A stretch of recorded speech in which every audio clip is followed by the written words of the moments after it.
Didática. Essa é a terceira aula do curso de fidelização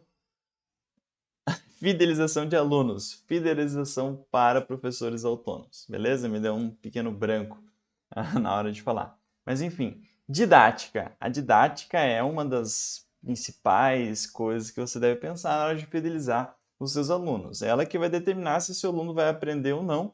Logo, se ele aprender, ele vai gostar de você, vai gostar das suas aulas, vai continuar tendo aulas com você, você vai fidelizá-lo.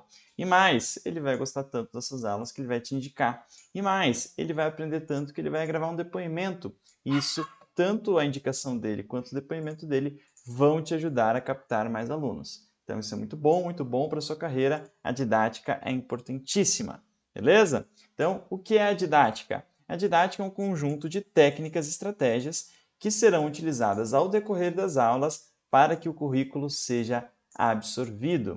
Então, vocês já viram a aula passada, já viram sobre o currículo. Se você não viu a aula passada, você deveria ver. Se você está olhando essa aula aqui pelo YouTube, você pode encontrar aqui no izinho, na descrição aqui desse vídeo, um link que vai para uma playlist com todas as aulas que já foram publicadas no YouTube. Se você é membro da comunidade, se você tem acesso à plataforma do Projeto Professor de Sucesso, então é mais fácil ainda. Aqui ou aqui, não sei qual lado, está bem direitinho o curso organizado e você pode navegar pelas aulas. Além disso, você pode mandar uma mensagem para mim tirando qualquer dúvida e mandando o seu currículo para mim, como eu falei na aula passada, beleza? Então vamos lá. Então o currículo ele vai ser absorvido através da didática. E a didática então vai ser esse conjunto de técnicas e estratégias que você vai utilizar para que o aluno absorva esse currículo. A didática vai responder a dúvida como eu vou ensinar. Enquanto o currículo responde a dúvida o que eu vou ensinar, a didática responde a dúvida como eu vou ensinar. Beleza?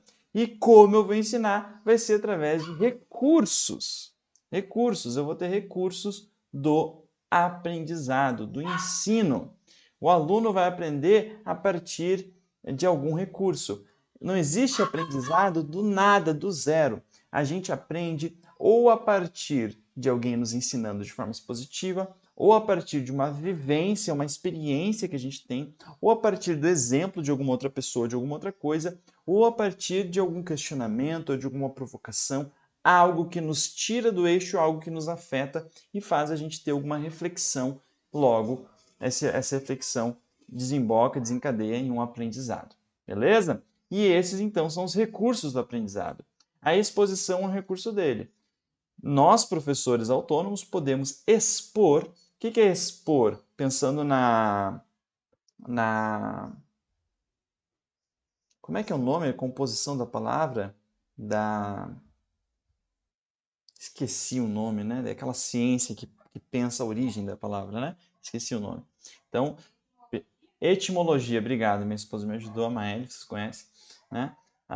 Pensando na etimologia da palavra exposição, significa o quê? Pôr para fora, né? Colocar para fora. A posição ela vai ser externada. E quem coloca para fora? O professor. Então, o importante é que esse recurso do aprendizado tenha um foco no professor. Então, o professor vai exportar, vai fazer uma exposição daquele conteúdo de ensino, daquele tópico curricular, daquele conteúdo curricular. Beleza? Então, e o aluno, quando o professor pôr para fora, ele vai lá e vai colocar para dentro. Ou é essa a ideia desse recurso do aprendizado. Esse recurso, ele é um recurso mais clássico, mais tradicional, mais utilizado, porém, você tem que tomar um cuidado com ele. Você não pode utilizar só ele ou você tem que se esforçar para sair um pouco dele, para não ter aquela aula meio monótona, meio monótona, né? Monotônica, né? De uma cor só, aquela aula que não tem muita cor, não tem muita graça, não mexe muito com o aluno.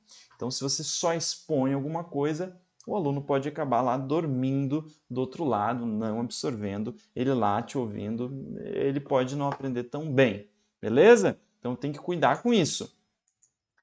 Mas a gente não pode ir para o outro extremo, acreditar que a exposição está sempre errada e que eu só posso ensinar a partir da experiência, exemplo, provocação e outros recursos. Não, eu posso ensinar sim através da exposição. O bom é algo misturado, o bom é ter todos esses recursos, cada um em cada momento, e variar, misturar, enfim. Esse é o bom, esse é o saudável. Vamos então pensar na exposição, colocar para fora.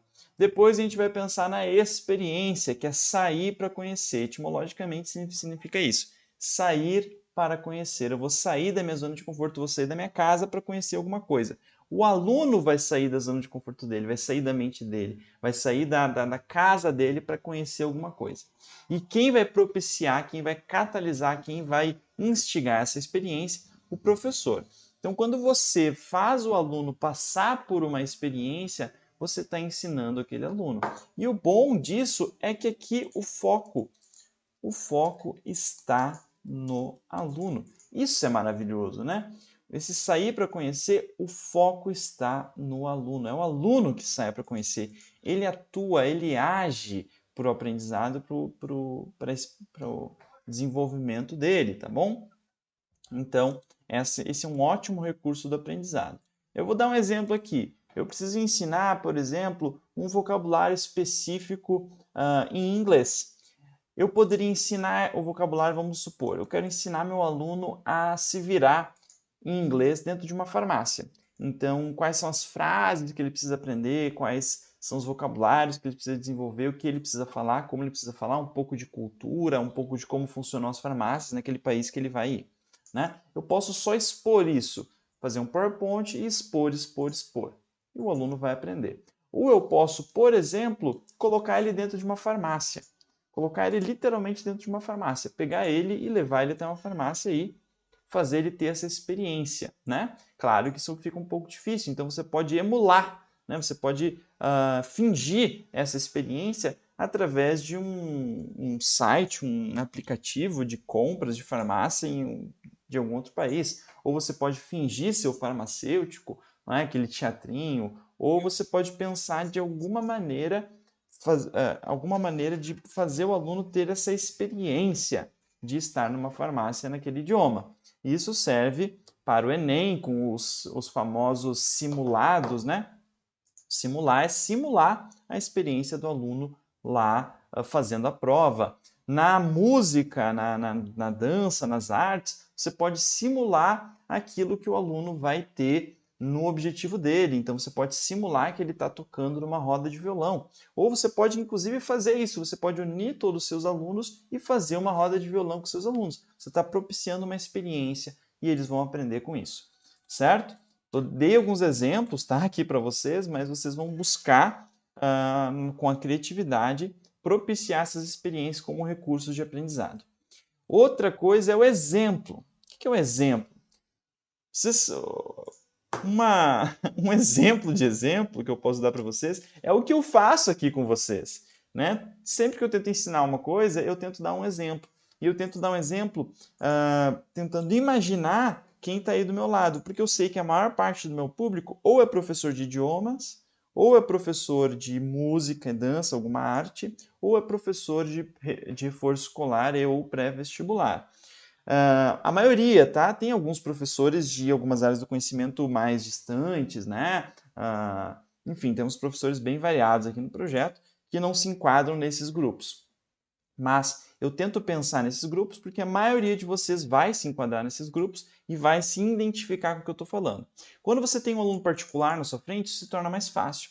Os exemplos que você utiliza podem ser personalizados para cada aluno, personalizados para a realidade de cada aluno.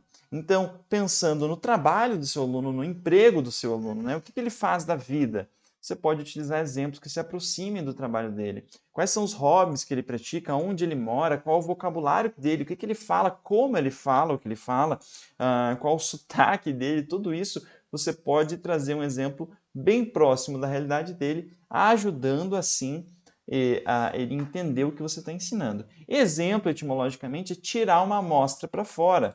Então, aquilo que a gente está ensinando tem aplicações infinitas. Quando eu falo, por exemplo, de ensinar a escala maior natural do violão, existem infinitas músicas praticamente que utilizam a escala maior natural. Eu posso pegar uma música de exemplo. E se eu for escolher uma música de exemplo, eu posso escolher uma música que meu aluno gosta, que meu aluno é familiarizado. Quando eu falo em, por exemplo, um vocabulário de inglês, o verbo to be pode ser utilizado em infinitas situações.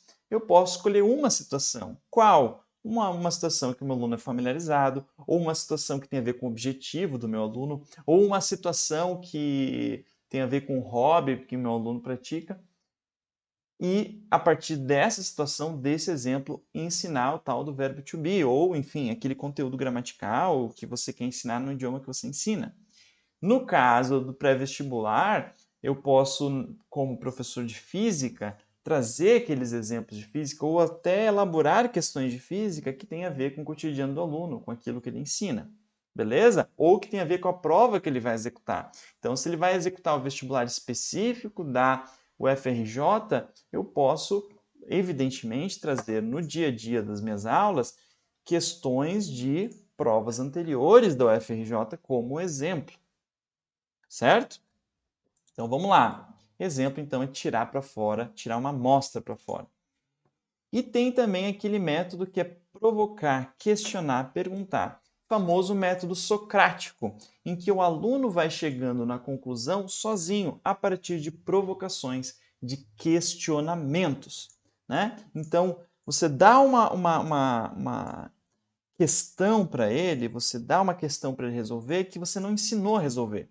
E você vai, a partir do raciocínio lógico dele, trabalhando perguntas, trabalhando questionamentos, para que ele chegue na conclusão sozinho. Porque a ideia aqui é que se ele chega na conclusão sozinho, ele vai aprender de forma mais intensa, ele vai se sentir mais orgulhoso, com uma autoestima e vai se convencer também melhor daquilo. O método socrático é muito isso, né? É um processo de convencimento. Nos livros lá do Platão, que o Sócrates utiliza esse método de perguntar o debatedor, né? Aquela pessoa que ele está conversando responde, ele pergunta, ele responde. É um processo também de convencer quem ele está utilizando, em quem ele está aplicando o método socrático. Convencer de que aquilo é uma verdade, de que ou até ensinar aquela pessoa a achar a verdade, dentro daquela concepção platônica de que existe a verdade, que existe o perfeito e tudo mais. Então, provocar, questionar, perguntar também é um recurso de aprendizado muito importante. E aqui eu poderia trazer vários, né? Existem vários outros recursos de aprendizado. Eu trouxe aqui os 4 que eu julgo mais importantes, mais recorrentes, e vocês podem pensar em outros, inclusive, se você for aluno da comunidade e souber de algum outro recurso de aprendizado que eu talvez não saiba, me manda um WhatsApp me contando. Vou ficar muito feliz em conversar com você sobre isso. Se você está olhando aqui pelo YouTube esse vídeo, comenta aqui embaixo, né? E lembrando, se você ainda não conhece a comunidade do Projeto Professor de Sucesso, leia a descrição desse vídeo aqui para você entender melhor. E depois temos os recursos da consolidação. Por quê? Os recursos do aprendizado é para a gente ensinar algo novo. E os recursos da consolidação, mas lembrando que eu posso utilizar esses mesmos recursos de aprendizado para consolidar um conhecimento, tá bom? Mas eu só quero falar dos recursos da consolidação como, como algo super, hiper, mega importante para o desenvolvimento do seu aluno. Consolidar o conhecimento e as neurociências, a neuropedagogia, ela vem cada vez mais entendendo isso, né, e mostrando para a gente o quão importante é isso. Porque se eu mostro, eu descobri uma coisa nova hoje, eu aprendi uma coisa nova hoje, não significa que amanhã eu vou lembrar disso. Né? Muitas vezes tem aquela brincadeira, né? Eu não sei nem o que eu tomei de café da manhã hoje de manhã, vou me lembrar de tal coisa. Por quê? Porque hoje de manhã eu sabia o que eu tinha tomado de café da manhã, mas aquele conhecimento não foi consolidado. Né? Eu lembrava o nome da rua que eu morei quando eu morei em tal cidade, mas aquele conhecimento passou a ser irrelevante e não foi consolidado. Então é importante a consolidação e existem recursos para consolidar. Por exemplo, a repetição dos recursos de aprendizado. Então até vou substituir tudo isso aqui por repetição dos, até colocar assim, mais recursos do aprendizado. Por quê? Porque os recursos do aprendizado eles vão servir para revisar. Eu posso provocar, questionar um aluno meu, perguntar sobre algo que ele já conheceu, que ele já sabe. Isso vai ajudar ele a revisar, a exercitar. Eu posso trazer mais exemplos para meus alunos em outras aulas, em outros dias. Isso vai ajudar ele a revisar, a exercitar. Eu posso trazer mais experiências. Isso vai ajudar ele a exercitar, a revisar. E eu posso trazer mais aulas expositivas, só que tome cuidado, porque uma aula expositiva sobre algo que o aluno já sabe tem mais chance, tem o dobro de chances de ser tediante, tá? De ser monocromática. Toma cuidado. Mas eu posso fazer isso para revisar, para exercitar. Então, vocês já viram que revisar e exercitar são os principais recursos da consolidação. A gente vai usar os outros para revisar e exercitar. Então, a gente pode pensar que revisar é lembrar de algo que já foi aprendido e exercitar é dominar esse algo que já foi aprendido. Então, eu aprendo algo hoje, eu sou muito novato, inexperiente nesse algo que eu aprendi. Amanhã eu lembro desse algo, eu já começo a criar um pouco mais de experiência. E quando eu exercito diferentes dias, diferentes semanas, durante diferentes meses, várias e várias vezes, quanto mais eu exercito, mais eu domino aquele conhecimento. Tá bom? Então, exercitar é um exercício de dominância. Eu gosto de chamar o ato de revisar como didática da lembrança. E o ato de exercitar como didática da dominação. O nome não é muito bom, tá? Didática da dominação, mas é a didática que vai ser utilizada para o aluno dominar aquele conhecimento. E tem a didática que vai ser utilizada para o aluno lembrar daquele conhecimento, e tem as didáticas, os recursos do aprendizado, que eu gosto de chamar de didática da descoberta, né? Por quê? Porque o aluno ele tem que descobrir algo novo, ele tem que fazer aquele rosto da descoberta, ele tem que ter aquele sentimento de descobrir algo novo. E assim ele vai tender a lembrar disso melhor, a reter melhor, a dominar melhor aquele conhecimento no futuro. Então é didática da descoberta, didática da lembrança e didática da dominação. E os recursos são exposição, experiência, exemplo, provocação, questionamento, pergunta. Beleza? São esses 4 recursos. E depois a gente vai para as ferramentas didáticas. E aí eu preciso lembrar de vocês de um erro comum que muitos professores cometem em acreditar que didática são só ferramentas. Mas ferramentas são um pedaço pequeno da didática. É importante lembrar de todo o resto primeiro e depois pensar em ferramentas. Então, para cada conteúdo curricular, eu vou pensar em uma didática e dentro dessa didática eu vou pensar se eu vou expor, se eu vou experimentar, se eu vou exemplificar, se eu vou provocar. Depois disso, eu vou lembrar de revisar e exercitar. E dentro dessa exposição, experiência, exemplo, provocação, dentro dessa revisão, desse exercício, eu posso utilizar ferramentas didáticas. O que são ferramentas didáticas? São aplicativos, são sites, são softwares, são objetos, são ferramentas, enfim, no geral, tá? Que eu vou utilizar para ensinar meu aluno. Eu sempre gosto de pensar que tudo isso aqui da didática, fazendo analogia com construir uma casa, tudo isso aqui é o pedreiro, é o engenheiro, é o arquiteto, é o mestre de obras. Certo? A ferramenta didática é o quê? É o martelo, é o prego, a furadeira, a parafusadeira. Dá para fazer uma casa sem ferramentas? Não dá. O mínimo de ferramentas precisa ter. Né? Pelo menos a tua voz. Tu vai precisar de ferramenta, uma ferramenta básica, né? Quanto mais ferramentas tu ter para construir uma casa, melhor? Melhor. Então, se você dominar vários aplicativos, sites, softwares, objetos, jogos, dinâmicas, se você dominar muita coisa assim, é bom. É bom. Só que o que constrói a casa de verdade é o pedreiro, é o mestre de obras, é o engenheiro, é o arquiteto. Ou a pedreira, a mestre de obras, a engenheira, a arquiteta. Tá bom?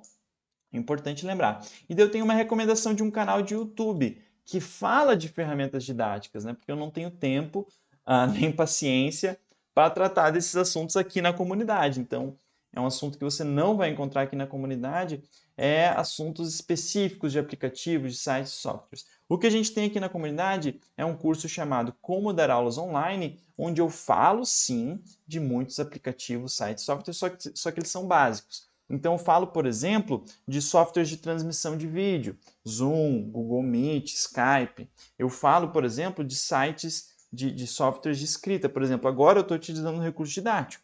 Qual recurso didático que eu estou utilizando? Um documento de texto. Desculpa, eu estou utilizando uma ferramenta didática.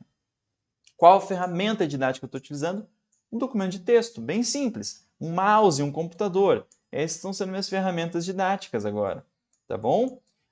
Então eu ensino isso no curso de como dar aulas online. Falo de lousas virtuais, falo de mesa digitalizadora, falo de PowerPoint. Tem um curso inteiro lá na comunidade só sobre como editar, sobre como criar bons PowerPoints. Também tem um curso sobre como editar, como utilizar Excel. Eu vou criar futuramente um curso sobre como utilizar documentos de texto melhor. Mas tem um curso lá de como dar aulas online, né? Onde eu falo especificamente de assuntos pertinentes a dar aulas online, em que tu não está presencialmente com o aluno. Agora, Lucas, ouvi falar daquele joguinho que vai me ajudar nisso. Ouvi falar daquele site, o Kahoot. Ouvi falar daquele outro site, o MindMeister, que é um site de mapa mental. Ouvi falar daquele outro site que utiliza... Tu pode me ensinar? Não, porque eu não domino esses sites. Quem domina esses sites, aí vai a minha recomendação de canal do YouTube. Marco Antônio Silva. Esse canal do YouTube é muito legal, já fiz uma live com esse professor e ele tem várias aulas. Ó, o MindMeister que eu falei, ele tem um tutorial completo de como utilizar o MindMeister. Ó, Geniali, sei lá como se fala. Deve ser um site, um aplicativo, um software, não sei, que é uma ferramenta didática. Vamos ver. Como fazer um passeio virtual no Museu da Manhã. Ó, também é propiciar uma experiência, né? Uma experiência para o aluno. Como usar um microscópio digital. Microscópio digital. Também é uma experiência legal. Aula prática de reação da enzima catálise, sei lá, enfim. Então, ele é da biologia, ele vai ter mais experiência e mais software sites relacionados a pré-vestibular, Enem, mas muitos deles, por exemplo, o MindMeister que eu falei, ou o Kahoot, que ele também explica em uma das aulas dele, podem e devem ser utilizados também por professores de música, de dança, de artes, professores de idiomas, né? Então, recomendo darem uma olhadinha nesse canal, verem o que vocês encontram aqui de bacana, para vocês dominarem essas ferramentas didáticas também. Mas lembra que planejar uma aula, que vai ser a próxima aula, a aula sobre planejamento, não é só escolher a ferramenta didática que você vai utilizar. É muito mais que isso. Eu vou falar na aula que vem. E o que tem de prático para essa aula de hoje, Lucas? O que tem de prático é que para cada conteúdo curricular que você aprendeu na aula passada, você pode e deve utilizar uma ou mais um ou mais recursos do aprendizado e recursos da consolidação. Para cada conteúdo curricular que a gente aprendeu na aula passada, tópico curricular que a gente aprendeu na aula passada, a gente vai utilizar um recurso de aprendizado, um recurso de revisão e um recurso de exercício, de exercitação, com a didática da descoberta, com a didática da lembrança e com a didática da dominação. Beleza? Isso que fica para a aula de hoje. Lucas, está um pouco confuso, está um pouco bagunçado na minha mente. A próxima aula, que é a aula de planejamento, vai amarrar todas as pontas soltas. A próxima aula, que é a aula de planejamento, você vai conseguir conectar o currículo e a didática em cada aula, em cada momento da aula ou em cada grupo de aulas. Não esqueça da próxima aula. Pense em entrar na comunidade. Se você ainda não é membro da comunidade, lendo a descrição. Se você já é membro da comunidade, me manda um WhatsApp dizendo que você está olhando esse curso e vamos conversar lá no meu WhatsApp sobre esse curso, sobre o que você está aproveitando dele e o que eu puder te ajudar de maneira individualizada, eu vou te ajudar se você for membro da comunidade. Beleza, meu colega professor? Até a próxima aula.